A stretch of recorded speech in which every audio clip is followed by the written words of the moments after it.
सत्संग से सोधी आवे, नहीं जीव 84 में जावे। सत्संग से सोधी आवे, नहीं जीव 84 में जावे। अब मेटो द्वेष और राग, हो राग या उम्र बतेरी जाली। अब मेटो द्वेष और राग, हो राग या उम्र बतेरी जाली। कारण क्या था कि ये सभी ब्राह्मण लोग थे। जैसे आदि शंकराचार्य, ये उस समय जन्मे थे जिस समय भारतवर्ष के अंदर बुद्ध धर्म की जो है अत्यधिक प्रचार हो रहा था बुद्ध धर्म का, और बहुत शीघ्रता से फैल रहा था। उस समय आदि शंकराचार्य जी का जन्म हुआ ईसा मसीह जी से 508 वर्ष पूर्व। तो उस आदि शंकराचार्य का उस समय जन्म होना हमारे लिए वरदान सिद्ध हुआ,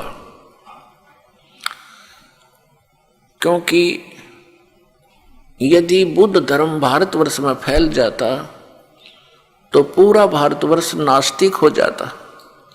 जैसे बुद्ध धर्म फैला चीन में, आज देख रहे हैं कि चीन में कोई राम नाम परमात्मा को याद करने वाला प्राणी शायद ही कोई हो। इसका कारण क्या रहा कि ये महापुरुष जैसे महात्मा बुद्ध थे, ये पुण्यकर्मी प्राणी थे पूर्व जन्म के, और इनके कुछ संस्कार शेष रह जाते हैं, उनको फिर मानव शरीर में ये यहाँ का भगवान ब्रह्म देता है, और वो सीधे स्वर्ग से आए हुए थे। जिस स्थान से आत्मा आता है, भले ही उसके ऊपर यहाँ आकर के 3 गुणों का प्रभाव तुरंत हो जाता है, फिर भी उसके अंदर एक विशेष कसक परमात्मा की और उस सुख के प्राप्ति की बनी ही रहती है। इस आधार से उसने घर त्याग दिया महात्मा बुद्ध ने, और बिहार के अंदर गया शहर के पास एक वट वृक्ष के नीचे उसने बैठकर परमात्मा पाने की मनमुखी साधनाएं शुरू कर दी। हठ योग, निराहार रहकर बैठ गया। अब उसको प्राप्त कुछ हुआ नहीं, मरने को हो गया, हिला टहला जा नहीं, बोला भी नहीं जा रहा था। तो किसी माई को प्रेरणा हुई, किसी बहन ने उसके मुख पर थोड़ी सी खीर लगाई, धीरे धीरे वो चाटने लगा। तीसरे चौथे दिन उसने आंखें खोल ली और उठ के फिर प्रचारक बन गया, और विधान बना दिया कि starvation could not lead to salvation. व्रत रखने से, भूखा मरने से भगवान प्राप्ति नहीं हो सकती, आत्म कल्याण नहीं। उस हठ योग के करने से और पूर्व जन्म के संस्कारों से उसके अंदर एक बोलने की शैली विशेष थी। ऐसी वो प्रचार करता था कि जनता उससे प्रभावित होने लगी,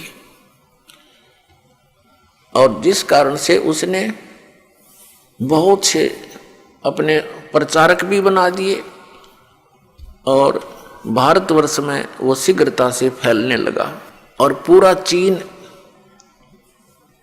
उसका अनुयायी बन गया। अब वो नास्तिक क्यों हो गए?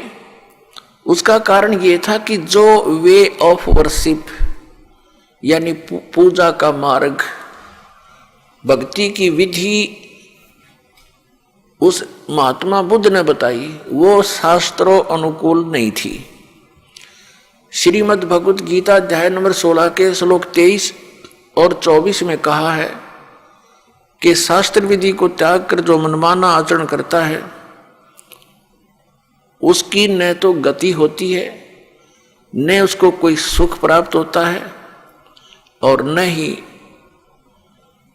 उसका कोई सिद्धि प्राप्त होती है, उसकी सिद्धि भी प्राप्त नहीं होती, अर्थात यूजलेस। यूजलेस यानी व्यर्थ। यही कारण रहा महात्मा बुद्ध जी ने अपने मनमाना आचरण वो पाखंड मत चला दिया। और यही काल चाहता है कि कोई भी पुण्यात्मा उसके फंस जाता है, उसको अपना प्रचारक बना करके उसी की कमाई को, उसी की सिद्धियों को नष्ट करवा देता है और पूरे उनके अनुयायियों को मिसगाइड करवा कर ये निश्चिंत हो जाता है कि वे गए काम तय। और यही क्रिया बनी थी, महावीर जैन ने यही किया था। वो भी पुण्यकर्मी प्राणी थे। ये वही पुण्यात्मा मारीची वाली आत्मा थी जो श्री ऋषभदेव जी के पौत्र थे। और कई बार ये लाखों बार देवता बने, करोड़ों बार गधा बने, करोड़ों बार कुत्ता बने। अब उसके बाद वो एक स्वर्ग से वापस आए और उनका जन्म महावीर जैन रूप में हुआ। उसके बाद उन्होंने परमात्मा पाने के लिए घर त्याग दिया। ये मुनिवर्ती बोलते हैं, घर त्याग दे नी वस्त्र हो जा। वो निकला था वैराग कसक में, कोई गुरु उनको मिला नहीं, उन्होंने गुरु धारण नहीं किया, मनमुखी हठ योग किए। उसके बाद स्वयं ही प्रचारक बन गया, 363 पाखंड मत चला दिए। और जिस कारण से आज पूरा जैन धर्म उसी महावीर जैन द्वारा चलाए गए उन पाखंड मतों के आधार से पूजाएं कर रहा है। और कुछ दिनों में ये सब नास्तिक हो जाएंगे, क्योंकि भगवान से मिलने वाली राहत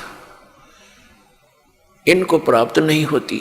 यही कारण रहा कि पूरा चीन नास्तिक हो गया, क्योंकि उनको भगवान से मिलने वाली वो साधना नहीं प्राप्त हुई जो भगवान से राहत मिले।